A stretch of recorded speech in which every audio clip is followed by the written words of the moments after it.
Morning बच्चों। हम लोग रिप्रोडक्शन चैप्टर पढ़ रहे थे क्लास 12th का।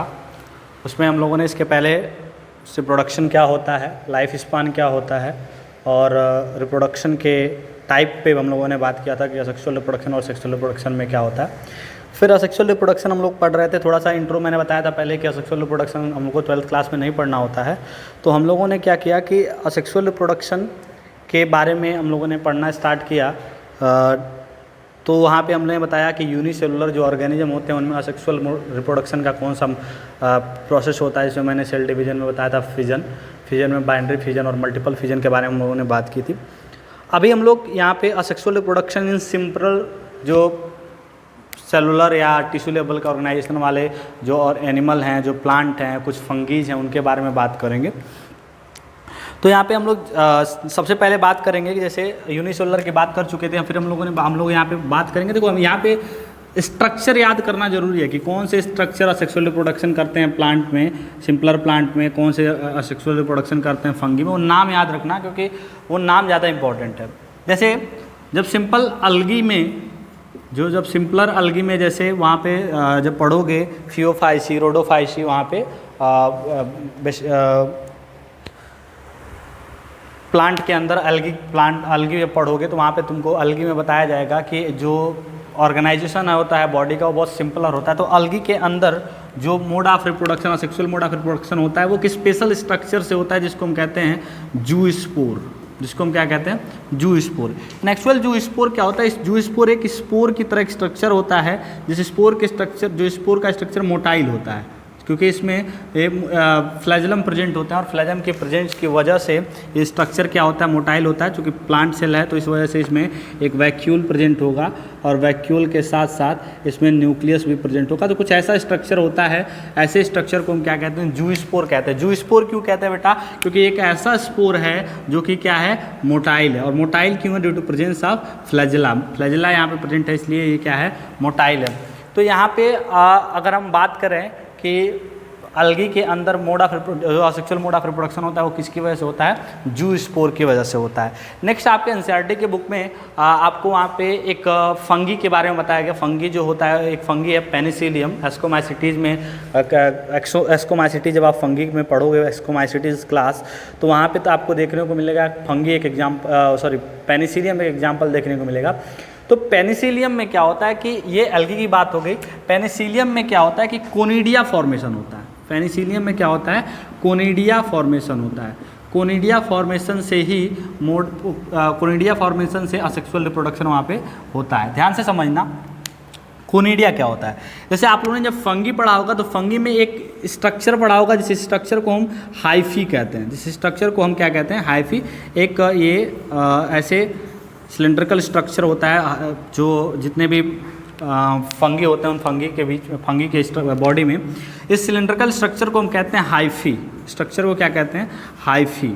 इस हाइफी में हाइफी के एंड पे कुछ कोनिकल स्ट्रक्चर ऐसे प्रोड्यूस होते हैं, कोनिकल स्पोर प्रोड्यूस होते हैं, ऐसे कोनिकल स्ट्रक्चर प्रोड्यूस होते हैं। और यही कोनिकल स्ट्रक्चर फर्दर जब फेवरेबल कंडीशन आता है तो उस फेवरेबल कंडीशन में जाके इससे डिटैच होके और नए नए वहाँ पे पेनिसिलियम का फॉर्मेशन करते हैं। इसलिए इस कोनिकल स्ट्रक्चर को जो कॉर्नर पे हाइफी के एक एंड पे जाके प्रोड्यूस हो रहे हैं इसको हम क्या कहते हैं? कोनिडिया। यही कोनिडिया जब फेवरेबल कंडीशन आता है, favourable condition in the sense जब प्रॉपर मॉइस्चर मिलता है, प्रॉपर उनको टेम्परेचर मिलता है, उस कंडीशन में ये वहाँ पे जाके नए नए अलग अलग पेनिसिलियम का फॉर्मेशन करते हैं। तो पेनिसिलियम के अंदर the mode of sexual mode of reproduction का जो स्ट्रक्चर होता है उसको हम क्या कहते हैं? कोनिडिया कहते हैं। फिर जैसे हाइड्रा हो गया। हाइड्रा क्या एक सिलेंट्रेट है। सिलेंट्रेट सिंपलर सिलेंट्रेट है, उसमें ऑर्गन सिस्टम लेवल ऑर्गेनाइजेशन नहीं होता, उसमें टिश्यू लेवल ऑफ ऑर्गेनाइजेशन होता है। तो जो सिलेंट्रेट के अंदर जैसे उसका एक एग्जाम्पल हो गया हाइड्रा। हाइड्रा जो होता है वो एक सिलेंट्रेट का एग्जाम्पल है। उस सिलेंट्रेट में हाइड्रा एक सिलेंट्रेट का एग्जाम्पल है। उस सिलेंट्रेट में असेक्सुअल मोड ऑफ रिप्रोडक्शन जो होता है वो सेक्सुअल मोड ऑफ रिप्रोडक्शन एक स्पेशल स्ट्रक्चर जिसको हम कहते हैं बडिंग, एक स्पेशल एक प्रोसेस होता है बडिंग। इस बडिंग के थ्रू ही जो सिंपलर ऑर्गेनिज्म होते हैं जैसे कि क्या हो गया? हाइड्रा हो गया। हाइड्रा या फिर जैसे कि ईस्ट हो गया, इस तरह के सिंपलर ऑर्गेनिज्म। ईस्ट क्या है, ये भी एस्कोमाइसिटीज है, ये भी एक फंगी है। फंगी कौन सा, यूनिसेलुलर फंगी है। ईस्ट क्या है, यूनिसेलुलर फंगी है, इसमें भी बडिंग होता है। और हाइड्रा जो है, हाइड्रा क्या है, मल्टी सेलुलर है, मल्टी सेलुलर है। और ये है क्या, सिलेंट्रेट है, सिलेंट्रेट है। इसके अंदर भी हमको बडिंग देखने को मिलेगा। बडिंग आपने पढ़ा होगा 10th क्लास में। तो ये जो बड का फॉर्मेशन होता है, बड का मतलब क्या होता है कि प्रोजेक्शन, आउट ग्रोथ होता है। जैसे मान लो कि क्या है, एक हाइड्रा है, ये एक हाइड्रा है, ये हाइड्रा के टेंटिकल्स हैं, हाइड्रा के टेंटिकल्स हैं।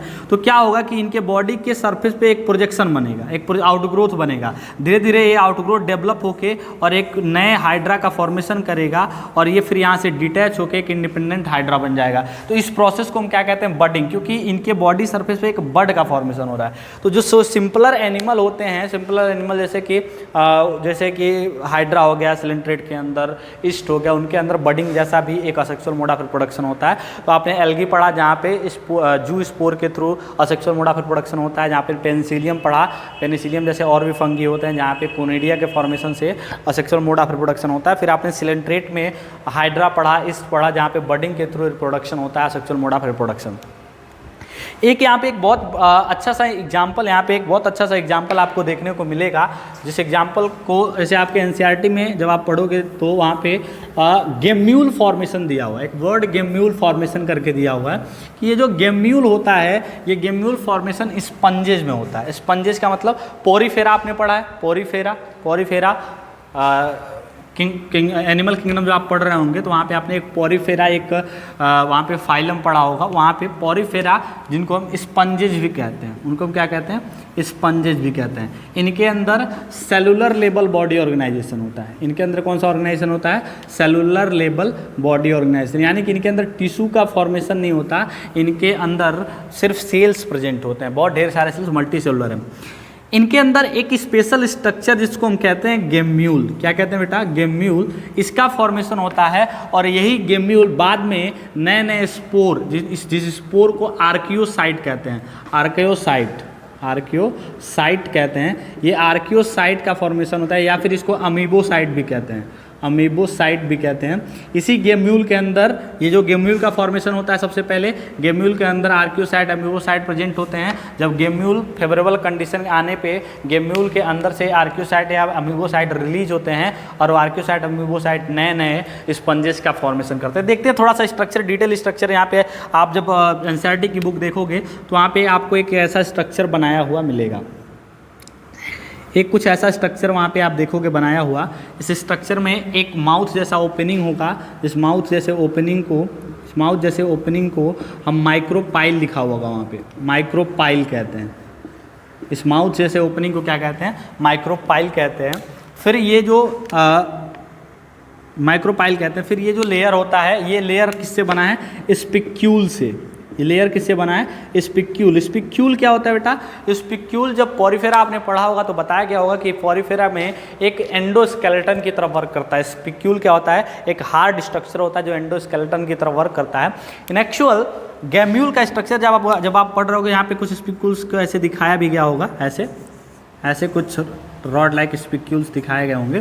तो ये जो गेम्यूल क्या होता है कि एक क्लोज्ड स्ट्रक्चर होता है जिसमें एक माउथ की जैसे ओपनिंग होती है, जिसको माइक्रोपाइल कहते हैं, और वो स्पिक्यूल से बना हुआ एक हार्ड कवर से बना हुआ एक स्ट्रक्चर है।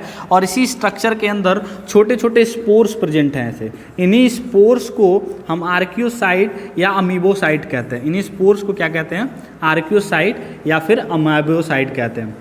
होता क्या है कि ये जो स्पोर है एंडोजेनसली प्रोड्यूस्ड है। ये जो स्पोर है, ये स्पोर को एंडोजीनसली स्पोर क्यों कहते हैं, एंडोजीनस स्पोर क्यों कहते हैं, या फिर इंटरनल बड, इसको हम इंटरनल बड, जैसे क्या समझना है यहाँ पे, मान लो कि ये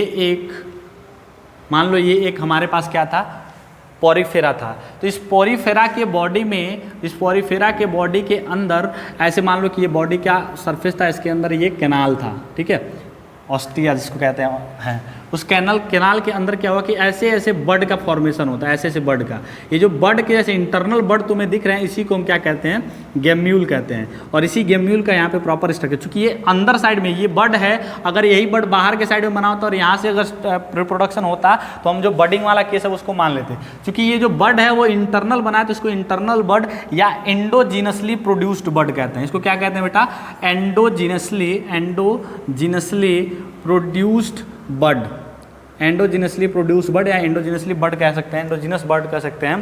तो ये गेम्यूल का कुछ स्ट्रक्चर है। इस स्ट्रक्चर में क्या है कि जो छोटे छोटे अमीबोसाइट्स या आर्क्योसाइट्स आप जो देख रहे हो, ये छोटे छोटे अमीबोसाइट, ये अमीबोसाइट्स हैं, अमीबोसाइट या आर्क्योसाइट्स जो देख रहे हो, जब यही अमीबोसाइट और आर्क्योसाइट जब फेवरेबल कंडीशन आता है तो फेवरेबल कंडीशन में इस माइक्रोपाइल के थ्रू बॉडी से रिलीज होते हैं और रिलीज होने के बाद नए नए स्पंजेस का फॉर्मेशन करते हैं। तो मेरे समझ से आपको गेम्यूल का स्ट्रक्चर कुछ समझ में आ गया होगा, गेम्यूल का कुछ फिगर तो ये समझ में आ गया होगा। तो स्पंजेस में असेक्सुअल रिप्रोडक्शन किसकी वजह से होता है, गेम्यूल फॉर्मेशन की वजह से होता है। नेक्स्ट, ये सिंपलर एनिमल और सिंपलर प्लांट के बारे में बात हो गई। कुछ यूनिसेलुलर एनिमल और यूनिसेलुलर प्लांट के बारे में आपने पहले पढ़ा था। एक और सिंपलर यहाँ पे प्लांट्स के अंदर जैसे एल्गी हो गया, उन एल्गी में एक और प्रोसेस होता है जिसको हम कहते हैं फ्रेगमेंटेशन। क्या कहते हैं बेटा, फ्रेगमेंटेशन। पढ़ा होगा आपने फ्रेगमेंटेशन।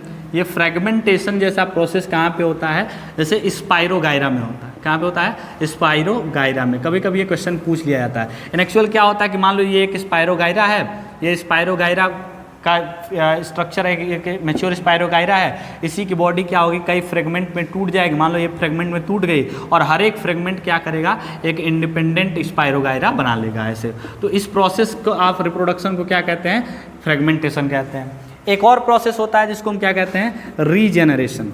एक और प्रोसेस क्या होता है, रीजेनरेशन, जिसमें टोटिपोटेंट सेल की बात होती है। ये सब आपने पढ़ा होगा, बस एक थोड़ा सा इंट्रो आपके सामने यहाँ पे दे रहा हूँ ताकि आपके दिमाग में ये बना रहे, क्योंकि सेक्सुअल रिप्रोडक्शन ही हमको 12th क्लास में बेसिकली कवर करना होता है। तो यहाँ पे जब आप देखोगे कि रीजेनरेशन वाले प्रोसेस में क्या होता है कि मान लो जैसे एक इसका एग्जाम्पल है प्लेनेरिया, इसका एक एग्जाम्पल है प्लेनेरिया, प्लेटीहेलमिन्थस है प्लेनेरिया। यहाँ पे मान लो कि ये एक प्लेनेरिया था, ऐसे इसकी बॉडी थी, इसकी बॉडी क्या हुई, कई पार्ट में ऐसे टूट गई।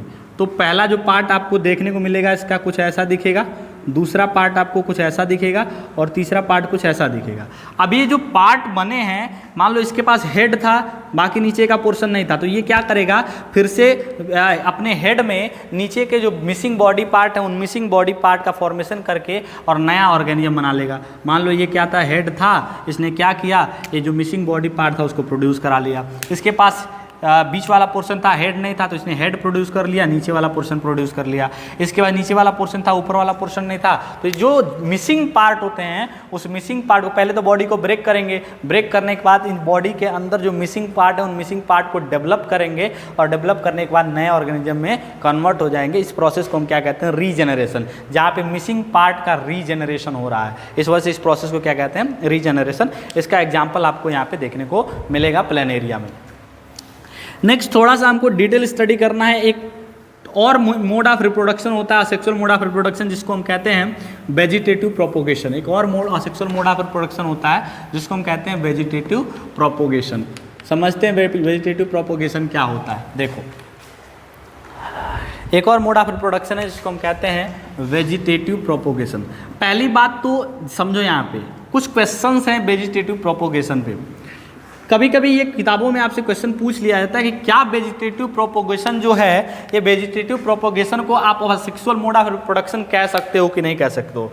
तो मैंने असेक्सुअल मोड ऑफ रिप्रोडक्शन को डिसाइड करने के लिए आपको उसके डेफिनेशन में एक चीज़ बताया था कि ऐसा रिप्रोडक्शन जिसमें एक सिंगल पेरेंट इन्वॉल्व हो, तो असेक्सुअल मोड ऑफ भाई वेजिटेटिव प्रोपोगेशन है, आपने एक रोज प्लांट का स्टेम काट लिया, उसको ला के सॉइल में लगा दिया, फिर वहाँ पे एक नया प्लांट का फॉर्मेशन हो जाता है। तो ये जो रोज प्लांट का पार्ट जो आपने कट किया वो एक ही प्लांट का पार्ट था ना, दो अलग अलग प्लांट के पार्ट को कट करके तो आपने जोड़ा नहीं। तो यहाँ इस वेजिटेटिव प्रोपोगेशन में भी सिंगल पेरेंट इन्वॉल्व होता है, सिंगल पेरेंट इन्वॉल्व होता है। इस वजह से वेजिटेटिव प्रोपोगेशन जो है वो असेक्सुअल मोड ऑफ रिप्रोडक्शन का एग्जाम्पल है, असेक्सुअल मोड ऑफ रिप्रोडक्शन का एग्जाम्पल है। ये बात समझ में आती है।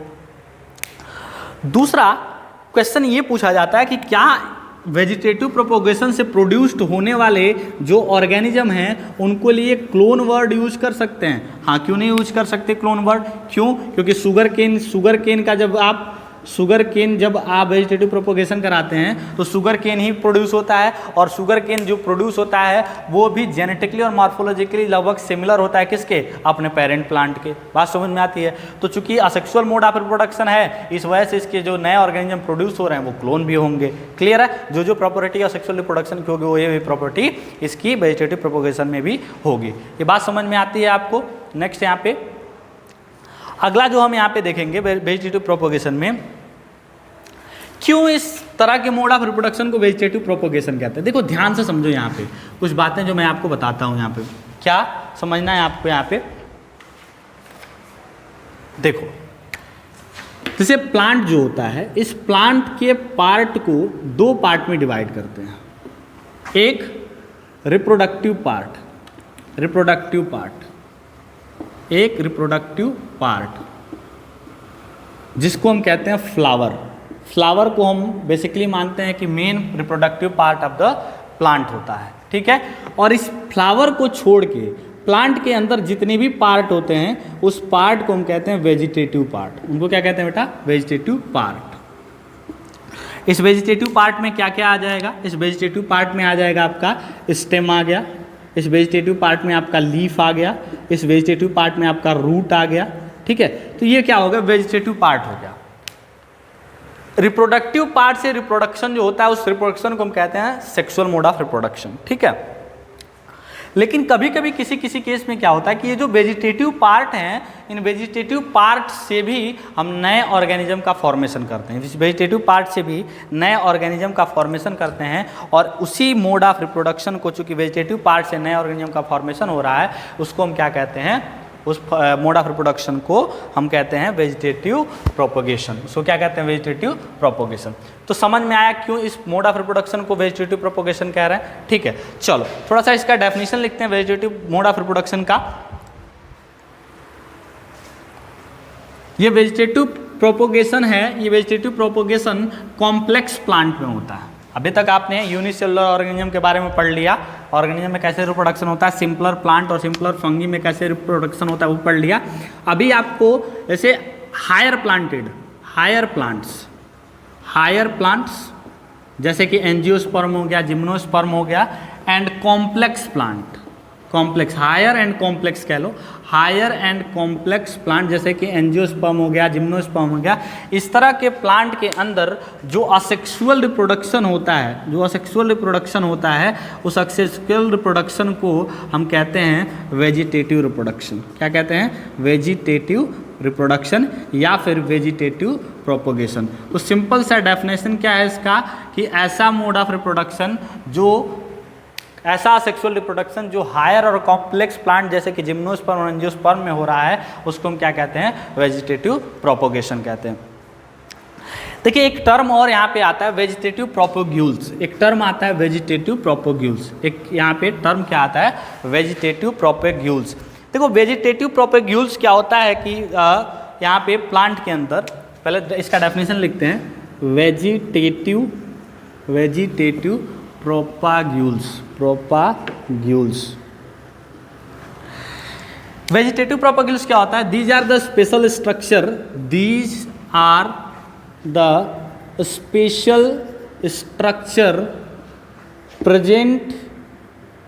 present in higher plant which have capacity या capability to give rise new plant। Simple सा मतलब समझना। वेजिटेटिव प्रोपोग्यूल का मतलब क्या होता है कि वेजिटेटिव प्रोपोग्यूल ऐसे स्ट्रक्चर होते हैं प्लांट के अंदर जो कि उस प्लांट के अंदर ऐसे स्ट्रक्चर होते हैं कि जिनके अंदर ये कैपेबिलिटी होती है कि वो नए प्लांट का फॉर्मेशन कर सकते हैं। जैसे कि मान लो रोज है, रोज का प्लांट तुमने देखा होगा, तो रोज के प्लांट के अंदर जितने भी स्टेम होते हैं या उनके जितने भी ब्रांचेज होते हैं, स्टेम हो गया या फिर ब्रांचेज हो गए, ये ब्रांचेज को जब तुम सॉइल के अंदर दबाओगे तो वहाँ से नए प्लांट का फॉर्मेशन हो सकता है। तो इसलिए इस रोज प्लांट का स्टेम या इसके जो ब्रांचेज हैं वो इसके लिए क्या हो गए, वेजिटेटिव प्रोपोग्यूल हो गए। जैसे शुगर केन के बारे में बताया, तो शुगर केन में उसके लीफ से नया शुगर केन प्रोड्यूस नहीं कर सकते। शुगर केन के केस में क्या होगा, शुगर केन के केस में वहाँ पे जो उसका स्टेम होता है उस स्टेम से नए प्लांट का फॉर्मेशन होता है, इसलिए उसका स्टेम क्या है, वेजिटेटिव प्रोपोग्यूल है। ठीक है। जैसे पोटैटो के केस में क्या, पोटैटो एक ट्यूबर है। पोटैटो जो है वो एक ट्यूबर को, अभी ट्यूबर क्या होता है मैं बताऊंगा। पोटैटो के केस में जो वो पोटैटो है उसी पोटैटो से नए प्लांट का फॉर्मेशन करते हैं। ठीक है। तो इसलिए उसमें जो वो पोटैटो है वो क्या है, वेजिटेटिव प्रोपोग्यूल। समझ में आया वेजिटेटिव प्रोपोग्यूल, प्लांट का वो हिस्सा जो जिसके अंदर एक कैपेबिलिटी हो कि वो नए प्लांट का फॉर्मेशन कर सके, उसको हम वेजिटेटिव प्रोपोग्यूल्स कहते हैं। अलग अलग वेजिटेटिव प्रोपोग्यूल्स के बारे में आप यहाँ पे पढ़ोगे अपने बुक में, उसके बारे में एक एक करके। जैसे आपके बुक में वेजिटेटिव प्रोपोग्यूल्स में बहुत सारे नाम दिए गए हैं जिनका मतलब अगर पता नहीं होता है तो हम उसको समझ नहीं पाते। जैसे एक राइजोम वर्ड दिया हुआ है, जैसे एक राइजोम होता है, एक राइजोम वेजिटेटिव एक वेजिटेटिव प्रोपोग्यूल है राइजोम। क्या होता है राइजोम, समझते हैं। देखो राइजोम जो होता है वो बेसिकली, मान लो ये प्लांट है, ये प्लांट का स्टेम हो गया, प्लांट का स्टेम हो गया, ऐसे ये प्लांट है, ये प्लांट का स्टेम हो गया। ठीक है। इसी प्लांट के स्टेम का एक पार्ट होता है जो कि अंडर, भाई ये रूट हो गया, इस प्लांट का ये रूट हो गया, मान लो ये रूट हो गया। ठीक है। तो इस प्लांट के स्टेम का एक पार्ट अंडरग्राउंड पोर्शन में प्रेजेंट होता है, और अंडरग्राउंड पोर्शन में प्रेजेंट होने के साथ साथ इसमें स्टोरेज होता है। स्टोरेज होता है किसका, न्यूट्रिएंट का। किसका स्टोरेज होता है, न्यूट्रिएंट का। सिंपल सा मतलब क्या होता है राइजोम का, rhizome is a part of stem which present underground, जो अंडरग्राउंड प्रेजेंट होता है, और उसके अंदर न्यूट्रिएंट या प्रोटीन या फिर कार्बोहाइड्रेट उसके अंदर स्टोर्ड होते हैं, इस वजह से वो स्वेलन होता है, फुला हुआ होता है। ऐसे स्ट्रक्चर को हम क्या कहते हैं, राइजोम कहते हैं। ऐसे स्ट्रक्चर को क्या कहते हैं, राइजोम। अब देखो इससे रिप्रोडक्शन कैसे होता है, इससे सेक्सुअल मोड ऑफ रिप्रोडक्शन कैसे होता है। जैसे ये राइजोम प्रेजेंट था, मान लो ये राइजोम किसी प्लांट में प्रेजेंट था, ऐसे मान लो जैसे गिंजर हो गया, देखा है गिंजर, अदरक में भी ऐसे ही प्रेजेंट होता है। तो ये गिंजर, मान लो ये राइजोम, गिंजर जो है अदरक ऐसे ही प्रेजेंट होता है। अदरक जो होता है, गिंजर जो होता है वो एक स्टेम है, वो अंडरग्राउंड पोर्शन में प्रेजेंट होता है, इसलिए वो एक स्टेम और अंडरग्राउंड पोर्शन में प्रेजेंट है। और चूंकि उसको हम खाते हैं, इसका मतलब उसके अंदर फूड मटेरियल प्रेजेंट है, न्यूट्रिएंट प्रेजेंट है। तो गिंजर जो है वो एक राइजोम है। उस राइजोम कहाँ पे प्रेजेंट है, अंडरग्राउंड पोर्शन में। किसका पार्ट है, स्टेम का। उसके अंदर क्या स्टोर्ड है, फूड स्टोर्ड है। उसी गिंजर को जब हम कभी सॉइल में दबाते हैं, कोई सॉइल के अंदर, उसको जब हम कहीं पे क्रॉपिंग करते हैं, तो उसी गिंजर के नोड से, भाई स्टेम का पार्ट है तो नोड होगा ही होगा। स्टेम और रूट में डिफरेंस कैसे समझ में आता था हमको, जब मॉर्फोलॉजी पढ़ा होगा 11th क्लास में, तो बताया क्या होगा कि स्टेम में क्या होता है, नोड प्रेजेंट होता है। तो इसी नोड पे क्या होगा कि नए नए यहाँ पे क्या होगा, स्टेम का फॉर्मेशन हो जाएगा और एक तरफ रूट का फॉर्मेशन हो जाएगा, और यहाँ से स्टेम और रूट की वजह से यहाँ पे किसका फॉर्मेशन हो जाएगा, नए प्लांट का फॉर्मेशन हो जाएगा। तो राइजोम बेसिकली क्या होता है, स्टेम का पार्ट होता है जो अंडरग्राउंड पोर्शन में प्रेजेंट होता है, और उसमें फूड स्टोर्ड होता है, और उसी राइजोम से नए प्लांट का फॉर्मेशन होता है। एग्जाम्पल क्या हमारा गिंजर, उसका एक एग्जाम्पल है जो आपके एनसीईआरटी के बुक में दिया हुआ होगा। बात समझ में आई। नेक्स्ट हमको क्या यहाँ पे देखना है, नेक्स्ट यहाँ पे हमारा जो एग्जाम्पल है वेजिटेटिव प्रोपोग्यूल, उसको हम कहते हैं रनर। नेक्स्ट जो हमारा वेजिटेटिव प्रोपोग्यूल का एग्जाम्पल है उसको हम कहते हैं रनर। एक एक वर्ड का मतलब समझो, तुम्हारे बुक में सारे नाम दिए होंगे, रनर दिया होगा, राइजोम दिया होगा, सकर दिया होगा, तो ये एक एक वर्ड का मतलब समझो, क्योंकि मतलब समझ में आएगा तो फिगर क्लियर रहेगा। रनर क्या होता है देखो, इसे मान लो रनर क्या है, मान लो ये एक प्लांट है, ये एक प्लांट है और ये उसका रूट हो गया। ठीक है, ये उसका रूट हो गया। ध्यान से समझना, हम क्या पढ़ रहे हैं, रनर, रनर पढ़ रहे हैं। रनर को ही क्या कहते हैं, स्टोलोन। क्या कहते हैं बेटा, स्टोलोन। ध्यान से समझना, ये एक प्लांट है, प्लांट का स्टेम लीफ हो गया, ये रूट हो गया। जो रनर होता है वो प्लांट का स्टेम वाला पार्ट होता है। प्लांट का कौन सा पार्ट होता है, स्टेम वाला। जैसे कि राइजोम था, वो भी प्लांट का कौन सा पार्ट था, स्टेम वाला पार्ट था। डिफरेंस क्या है राइजोम और रनर में, ये प्लांट का पार्ट होता है, प्लांट के स्टेम का पार्ट होता है, प्लांट का स्टेम होता है, और इस स्टेम के अंदर कोई फूड स्टोरेज नहीं होता। यहाँ पे फूड स्टोरेज नहीं होता, ये फूड स्टोरेज नहीं होता। तो चूंकि जब फूड स्टोरेज इसमें नहीं होगा तो ये स्टेम का पार्ट स्टेम की तरह ही दिखेगा, स्टेम की तरह ही अपीयर होगा। तो रनर जो होता है वो एक स्टेम का पार्ट होता है जो स्टेम की तरह ही दिखता है, और उस स्टेम में क्या होता है, नोड प्रेजेंट होते हैं, और हर एक नोड से नए नए स्टेम का फॉर्मेशन और नए नए रूट का फॉर्मेशन होने के साथ नए नए प्लांट का फॉर्मेशन होता है। तो मेरे हिसाब से राइजोम और रनर में डिफरेंस तुम्हें समझ में आ गया कि राइजोम क्या होता है, स्टेम का पार्ट होता है, रनर भी क्या है, स्टेम का पार्ट है। राइजोम क्या होता है, अंडरग्राउंड होता है, रनर भी क्या होता है, अंडरग्राउंड होता है। लेकिन राइजोम में क्या होता है कि फूड स्टोरेज होता है, इस वजह से वो स्वेलन होता है। रनर में फूड स्टोरेज नहीं होता, इसलिए वो किसकी तरह दिखता है, स्टेम की तरह ही दिखता है। इसका एग्जाम्पल क्या है, ग्रासेस देखा है, ग्रास, जैसे जब खेत में कभी दूब ग्रास होता है, मान लो दूब एक ग्रास है, उस ग्रास को जब निकालते हैं तो कभी कभी क्या होता है कि उस ग्रास को निकालते हैं तो पहले हम क्या करते हैं कि उस पूरे के पूरे जो ग्रास को हम खेत से ही बाहर कर देते हैं, फील्ड से बाहर कर देते हैं। कभी कभी कुछ स्टेम उसमें रह जाते हैं, वही स्टेम जो होते हैं वो अंडरग्राउंड जब जाते हैं, सॉइल के जब नीचे जाते हैं तो उनके नोट से नए नए स्टेम का, नए नए लीफ का फॉर्मेशन होने के साथ नए ग्रास का फॉर्मेशन वहाँ पे हो जाता है। तो सिंपल सा मतलब रनर और उसमें राइजोम में आपको यहाँ पे डिफरेंस समझ में आ गया होगा। नेक्स्ट समझना है यहाँ पे, नेक्स्ट जो हमारा वेजिटेटिव प्रोपोग्यूल है जिसको हमको समझना है वो वेजिटेटिव प्रोपोग्यूल होता है ट्यूबर। ट्यूबर क्या होता है इसको समझो, वेजिटेटिव प्रोपोग्यूल ट्यूबर। ट्यूबर जो होता है ये ट्यूबर दो तरह का होता है, एक रूट ट्यूबर होता है, एक स्टेम ट्यूबर होता है। रूट ट्यूबर और स्टेम ट्यूबर समझना क्या होता है। जैसे रूट ट्यूबर और स्टेम ट्यूबर क्या है कि स्टेम ट्यूबर मान लो ये पहले समझो एक स्टेम है, एक प्लांट है उसका स्टेम है ऐसे, ठीक है। इसी स्टेम के राइजोम से मान लो ये उसका स्टेम का राइजोम है, ये उसके रूट्स हो गए, ये उसका राइजोम था। इसके इस प्लांट के स्टेम के राइजोम से या उसके रनर से अगर कोई एक स्पेशल स्ट्रक्चर जिसमें स्वेलन स्ट्रक्चर प्रोड्यूस होता है, अब राइजोम है खुद ही स्वेलन स्ट्रक्चर, इससे अगर कोई इसके लेटरल में अगर कोई स्वेलन स्ट्रक्चर ऐसे प्रोड्यूस होता है उस स्ट्रक्चर को हम क्या कहते हैं, स्टेम ट्यूबर कहते हैं। ध्यान से समझना, स्टेम ट्यूबर क्या होता है, स्टेम ट्यूबर अंडरग्राउंड स्टेम का पार्ट होता है जो कि या तो रनर से या फिर राइजोम से वो अटैच्ड होता है और उसके अंदर फूड स्टोरेज होता है। जो ट्यूबर होता है सबसे बेसिक चीज़ इसमें क्या होता है, इसके अंदर फूड स्टोरेज होता है। समझ में आया, चूंकि ये स्टेम से निकला हुआ है, स्टेम के पार्ट से निकला हुआ है, इसके लिए इसको क्या कहते हैं, स्टेम ट्यूबर कहते हैं। एग्जाम्पल जैसे पोटैटो है, एग्जाम्पल क्या है, पोटैटो है। अब पोटैटो देखोगे तो पोटैटो के सरफेस पे बहुत सारे बड होंगे जिनको हम आई कहते हैं, आई बड कहते हैं, और इसी आई बड से नए नए प्लांट का फॉर्मेशन होता है, ठीक है। तो पोटैटो ट्यूबर यानी पोटैटो ट्यूबर यानी जो पोटैटो है वो पोटैटो खुद भी एक असेक्सुअल रिप्रोडक्शन करने वाला, वेजिटेटिव प्रोपोगेशन करने वाला प्रोपेग्यूल है। समझ में आया ट्यूबर, बेसिकली ट्यूबर क्या है, राइजोम से अटैच्ड एक ऐसा स्ट्रक्चर होता है जिसके अंदर फूड स्टोर्ड होता है, वो अंडरग्राउंड पोर्शन होता है जिसको हम स्टेम ट्यूबर कहते हैं। रूट ट्यूबर का मतलब क्या है, रूट ट्यूबर का मतलब क्या है कि किसी प्लांट के, रूट ट्यूबर का मतलब समझो किसी प्लांट के रूट में, किसी प्लांट के, मान लो ये प्लांट है, ये उसका स्टेम हो गया, ये प्लांट है, ये उसका स्टेम हो गया, ये उसका रूट हो गया।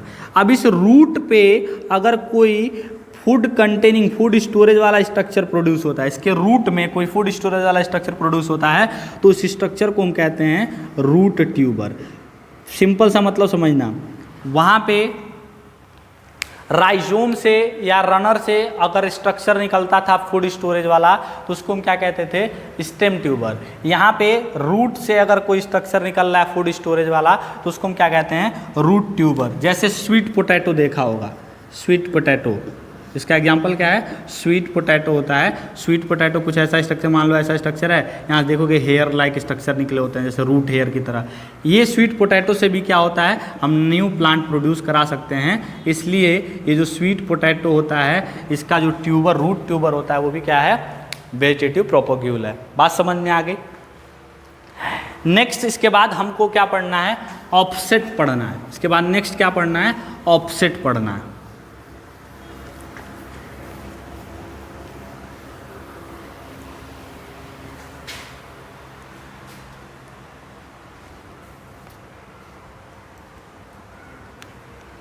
देखो ऑफसेट क्या होता है, हम समझो यहाँ पे ऑफसेट, ऑफसेट जो है वो प्लांट, मान लो ये कोई प्लांट है, ये मान लो ये कोई प्लांट है, ये कोई प्लांट है, ठीक है, प्लांट का स्टेम हो गया, प्लांट का रूट हो गया। देखो अभी तक तुमने राइजोम पढ़ा, रनर पढ़ा, वो भी दोनों स्टेम के पार्ट थे, स्टेम ट्यूबर पढ़ा, वो स्टेम के पार्ट थे, और ये सब क्या थे, अंडरग्राउंड थे। लेकिन ऑफसेट के केस में क्या होता है कि ऑफसेट जो होता है या तो वो स्टेम होगा या उसका कोई ब्रांच होगा।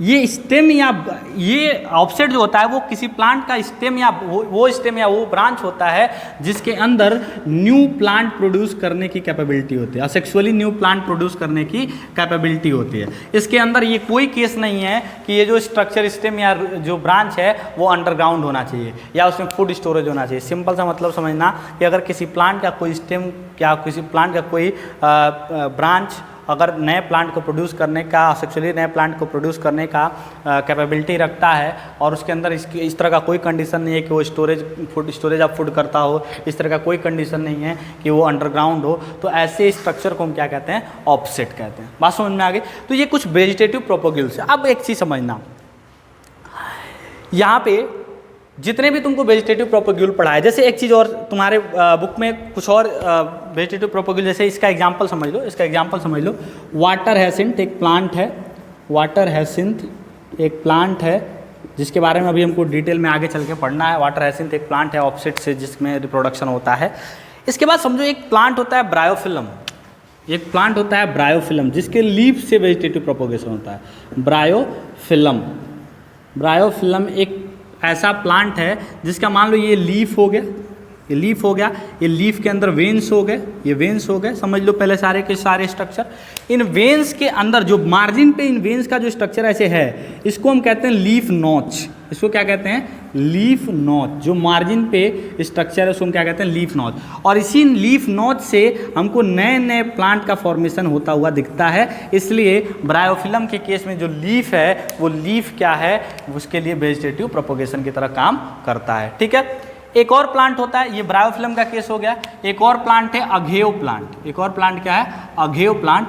अघेयो में क्या होता है कि बहुत सारे लीफ मिलके एक बल्ब जैसा स्ट्रक्चर बनाते हैं जिसको हम कहते हैं बल्बिल। जिसको क्या कहते हैं, बल्बिल। बल्ब के जैसा स्ट्रक्चर बनाते हैं। इस बल्ब के जैसा स्ट्रक्चर कुछ ऐसे होता है, ऐसे स्ट्रक्चर होता है जिसमें सारे के सारे लीव्स जुड़े होते हैं। ठीक है, बहुत सारे लीव्स एक दूसरे के साथ कंपैक्टली अरेंज होके एक बल्ब के जैसे स्ट्रक्चर बनाते हैं जिसको बल्बिल कहते हैं। ये बल्बिल जो होता है इससे न्यू प्लांट का फॉर्मेशन होता है। इससे क्या होता है, न्यू प्लांट का फॉर्मेशन होता है। इसलिए अघेयो में वेजिटेटिव प्रोपोग्यूल का एग्जाम्पल कौन सा हो गया, हमारे पास बल्बिल हो गया।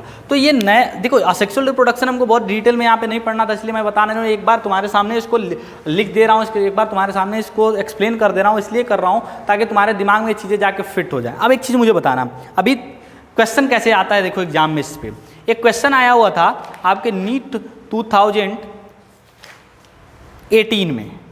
एक क्वेश्चन आया था नीट 2018 में, उसको लिखना है यहाँ पे। नीट 2018 का एक क्वेश्चन है, मैं उसको यहाँ पे लिखता हूँ। देखना कितना सिंपल सा क्वेश्चन है। अब क्वेश्चन पे क्वेश्चन कैसे बनता है वो भी समझना है यहाँ पे ध्यान से। एक क्वेश्चन आया हुआ था नीट 2018 में। क्वेश्चन क्या था, vegetative unit offset is produced by. Question क्या था, क्वेश्चन था वेजिटेटिव यूनिट ऑफसेट है। ऑफसेट एक वेजिटेटिव यूनिट है, वेजिटेटिव प्रोपोग्यूल, इज प्रोड्यूस्ड बाय। ये क्वेश्चन आया था नीट 2018 में। 2018 नीट में क्वेश्चन आया था। ध्यान से समझना कि ऑफसेट जो होता है वेजिटेटिव यूनिट वो कैसे प्रोड्यूस होता है। इसमें ऑप्शन था, पहला ऑप्शन था माइटोसिस, दूसरा ऑप्शन था मियोसिस, उसके बाद तीसरा ऑप्शन था पार्थेनोकार्पी एंड एपोमिमिक्स। तीसरा ऑप्शन था पार्थेनोकार्पी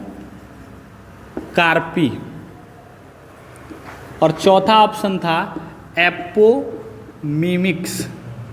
चौथा ऑप्शन था एपोमिमिक्स। ध्यान से समझो, पहला माइटोसिस, दूसरा मियोसिस, तीसरा पार्थेनोकार्पी और चौथा एपोमिमिक्स। ध्यान से समझना है यहाँ पे। क्वेश्चन सॉल्व कैसे करेंगे। ऑफसेट जो है ये क्या है, वेजिटेटिव रिप्रोडक्शन करता है। ऑफसेट क्या करता है? Vegetative reproduction. और वेजिटेटिव रिप्रोडक्शन क्या है? असेक्सुअल रिप्रोडक्शन है। वेजिटेटिव रिप्रोडक्शन क्या है? असेक्सुअल रिप्रोडक्शन है। और असेक्सुअल रिप्रोडक्शन में गैमीट का फॉर्मेशन होता है क्या बेटा? गैमीट का फॉर्मेशन होता है? नहीं। और अगर गैमीट का फॉर्मेशन नहीं होता है तो यहाँ पे मियोसिस होगा? नहीं होगा, यहाँ पे मियोसिस नहीं होगा। तो ये वाला हमारा ऑप्शन पहले से ही कट गया। पार्थेनोकार्पी क्या होता है? पार्थेनोकार्पी में हम without fertilization fruit produce, carp मतलब फ्रूट होता है, फ्रूट का प्रोडक्शन करते हैं। तो ये यहाँ पे फ्रूट का प्रोडक्शन तो कर नहीं रहे हैं, तो इसलिए ये पार्थेनोकार्पी जैसा प्रोसेस जो ऑप्शन है ये भी गलत हो जाएगा। एपोमिमिक्स जो है वो आप आने वाले क्लासेस में पढ़ोगे कि एपोमिमिक्स में सीड का प्रोडक्शन करते हैं विदाउट फर्टिलाइजेशन, ठीक है। तो वो एक दूसरा प्रोसेस हो गया। हमारे पास ऑप्शन क्या बचता है? हमारे पास ऑप्शन बचता है माइटोसिस, इसलिए माइटोसिस का जो ऑप्शन है वो सही है। देखो क्वेश्चन बदलेंगे कैसे? वेजिटेटिव यूनिट ऑफसेट पूछा है, कल को वेजिटेटिव यूनिट रनर पूछ लें, कल को वेजिटेटिव यूनिट सकर पूछ लें, कल को वेजिटेटिव यूनिट आपसे ट्यूबर पूछ लें, तो या किसी प्लांट का नाम जैसे अघेव का नाम पूछ लें कि अघेव का वेजिटेटिव यूनिट कैसे प्रोड्यूस होता है, तो उसका आंसर आप कैसे कैलकुलेट करोगे? ऐसे करोगे। बात समझ में आ गई? कोई दिक्कत है? अच्छा, एक क्वेश्चन आपके सीबीएसई में भी आया हुआ था, एक क्वेश्चन आपके सीबीएसई 2014 में। देखो क्वेश्चन कैसे आते हैं वो सारे क्वेश्चन आपको मिलते रहेंगे हर टॉपिक के बाद। अगर उस पर कोई क्वेश्चन नीट में या उस पर कोई क्वेश्चन आपके सीबीएसई बोर्ड एग्जाम में आया है तो वो क्वेश्चन आपको मिलते रहेंगे। क्वेश्चन आया था कि name the vegetative propagules in the following. Question क्या था बेटा? क्वेश्चन था name the vegetative propagules in the following में वेजिटेटिव प्रोपोग्यूल कौन कौन से होते हैं? ऑप्शन था पहला अघेव, पहला जो प्लांट का नाम था अघेव था। दूसरा क्या था? ब्रायोफिलम। दूसरा क्या था? बी वाला ब्रायोफिलम। ये दो प्लांट का नाम दे रखा था और इसमें पूछा था कि इनके वेजिटेटिव प्रोपोग्यूल को क्या कहते हैं। अभी तुमको अघेव पढ़ाया था, अघेव में बताया था कि एक स्ट्रक्चर होता है जिसको हम कहते हैं बल्बिल। क्या कहते हैं बेटा? बल्बिल। तो बल्बिल से वेजिटेटिव प्रोपोगेशन होता है किसमें? अघेव में। और ब्रायोफिलम में किससे बताया था? लीफ से। किससे बताया था बेटा? लीफ से। अब इस पे क्वेश्चन कैसे बदल सकते हैं? मान लो यहाँ प्लांट का नाम बदल दिया तो वहाँ पे आपको बताना पड़ेगा कि कौन सा होता है। ये कब आया था क्वेश्चन? सीबीएसई के एग्जाम में आया था। सीबीएसई जो बोर्ड एग्जाम होता है 2014 में आया हुआ था। ये 2014 में आया हुआ था, ठीक है। ये 2014 का क्वेश्चन है, ठीक है। तो ये वेजिटेटिव प्रोपोगेशन हमारा यहाँ पे आज खत्म होता है। अगला जो अब देखो यहाँ पे वेजिटेटिव प्रोपोगेशन के साथ साथ हमारे पास यहाँ पे असेक्सुअल मोड ऑफ रिप्रोडक्शन भी लगभग फिनिश होने वाला। अब देखो ये एक जनरल टर्म तुम्हें बताता हूँ कि वेजिटेटिव प्रोपोगेशन में प्लांट का फॉर्मेशन कैसे होता है। वेजिटेटिव प्रोपोगेशन में प्लांट का फॉर्मेशन कैसे होता है? जितने भी वेजिटेटिव प्रोपोगेशन में वेजिटेटिव प्रोपोग्यूल्स होते हैं उस वेजिटेटिव प्रोपोग्यूल्स के अंदर नोड्स प्रेजेंट होते हैं। क्या प्रेजेंट होते हैं? नोड्स। प्रोपोग्यूल्स जो होते हैं उन प्रोपोग्यूल्स के अंदर नोड्स प्रेजेंट होते हैं। और ये नोड जैसे ही सॉइल के कांटेक्ट में आते हैं, जैसे ही सॉइल के कांटेक्ट में आते हैं और इनको जब मॉइस्चर मिलता है और कुछ न्यूट्रिएंट मिलता है तो ये क्या करते हैं? न्यू प्लांटलेट का फॉर्मेशन कर देते हैं। किसका फॉर्मेशन कर देते हैं? न्यू प्लांटलेट्स का फॉर्मेशन। और यही न्यू प्लांटलेट्स आगे चल के प्लांट बना लेते हैं। तो इस तरह वेजिटेटिव प्रोपोगेशन होता है कि जो प्रोपोग्यूल्स होते हैं उनमें नोड प्रेजेंट होता है। नोड जैसे ही सॉइल के कांटेक्ट में आता है उसको मॉइस्चर और न्यूट्रिएंट मिलता है, वो मॉइस्चर और न्यूट्रिएंट को एब्जॉर्ब करके न्यू प्लांटलेट जर्मिनेट होकर बनाता है और जर्मिनेशन के बाद वो क्या हो जाता है? नए प्लांट में कन्वर्ट हो जाता है। क्लियर है ना? कोई दिक्कत तो नहीं है यहाँ पे। तो ये हमारे पास वेजिटेटिव प्रोपोगेशन का यहाँ पे वेजिटेटिव प्रोपोगेशन का एक आपके पास स्नैपशॉट है। इसके बाद एक प्लांट के बारे में मैंने कहा, एक प्लांट का जिक्र बहुत बार इस पूरे के पूरे 12th क्लास के सिलेबस में आएगा जब आप इकोलॉजी पढ़ोगे और जब आप रिप्रोडक्शन पढ़ रहे होगे। उस प्लांट का नाम है, एक केस स्टडी समझ के, एक हेडिंग देके केस स्टडी समझ के इसको लिख लेना, केस स्टडी समझ के लिख लेना। एक प्लांट है जिसको हम कहते हैं वाटर हैसिंथ। उस प्लांट को कहते हैं वाटर हैसिंथ। उस प्लांट को कहते हैं वाटर हैसिंथ। ये जो वाटर हैसिंथ प्लांट है, ये प्लांट सबसे पहले बंगाल में आया था। कहाँ पे आया था ये प्लांट? सबसे पहले इंडिया में बंगाल में आया हुआ था। ये प्लांट सबसे पहले इंडिया में कहाँ पे आया था? बंगाल में आया था। ये एक एक्जॉटिक प्लांट है। वाटर हायसिंथ क्या है? एक एक्जॉटिक प्लांट, एक फॉरेन से लाया हुआ प्लांट है। जब इस प्लांट को इंडिया में लाया गया था तो सबसे पहले इस प्लांट के फ्लावर कलर को देख के, इसका जो फ्लावर होता है उस फ्लावर के कलर को, ब्यूटीफुल फ्लावर इसके होते हैं, इस फ्लावर के कलर को देख के इस प्लांट को फॉरेन से यहाँ इंडिया में लेके आया गया था। वाटर हायसिंथ के बारे में मैंने बताया कि इसके अंदर ऑफसेट से रिप्रोडक्शन होता है। किससे रिप्रोडक्शन होता है? ऑफसेट से। और ये ऑफसेट से जो रिप्रोडक्शन होता है ये इतना फास्ट होता है कि ये कुछ ही टाइम में एक स्टैंडिंग, देखो इस ऑफसेट से रिप्रोडक्शन कहाँ पे होता है? स्टैंडिंग वाटर में। वाटर जहाँ पे रुका हुआ होगा, फ्लोइंग वाटर नहीं, स्टैंडिंग वाटर में, वहाँ पे इसका रिप्रोडक्शन ऑफसेट से होगा।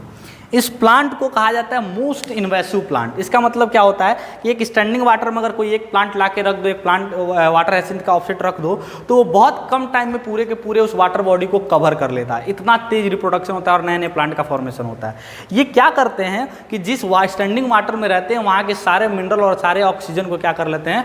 एब्जॉर्ब कर लेते हैं, जिसकी वजह से उसके अंदर रहने वाले जितने भी एक्वेटिक प्लांट और एक्वेटिक एनिमल्स होते हैं उनको वहाँ पे परेशानी होती है और वो डेड हो जाते हैं। तो इसलिए इसको एक वीड की तरह ट्रीट किया जा रहा है कि जिसके फ्लावर को कलर को देख के यहाँ पे लेके आया गया था, इसलिए फ्लावर के कलर को देख के लेके आया गया था, लेकिन इसका बिहेवियर एक इन्वेसिव वीड की तरह था। उस जहाँ पे जिस स्टैंडिंग वाटर में डाला, कम ही टाइम में उस पूरे वाटर को कवर कर लिया, वहाँ के सारे ऑक्सीजन को एब्जॉर्ब कर लिया। इस वजह से वहाँ पे जो एक्वेटिक एनिमल्स थे वो धीरे धीरे मरने लगे।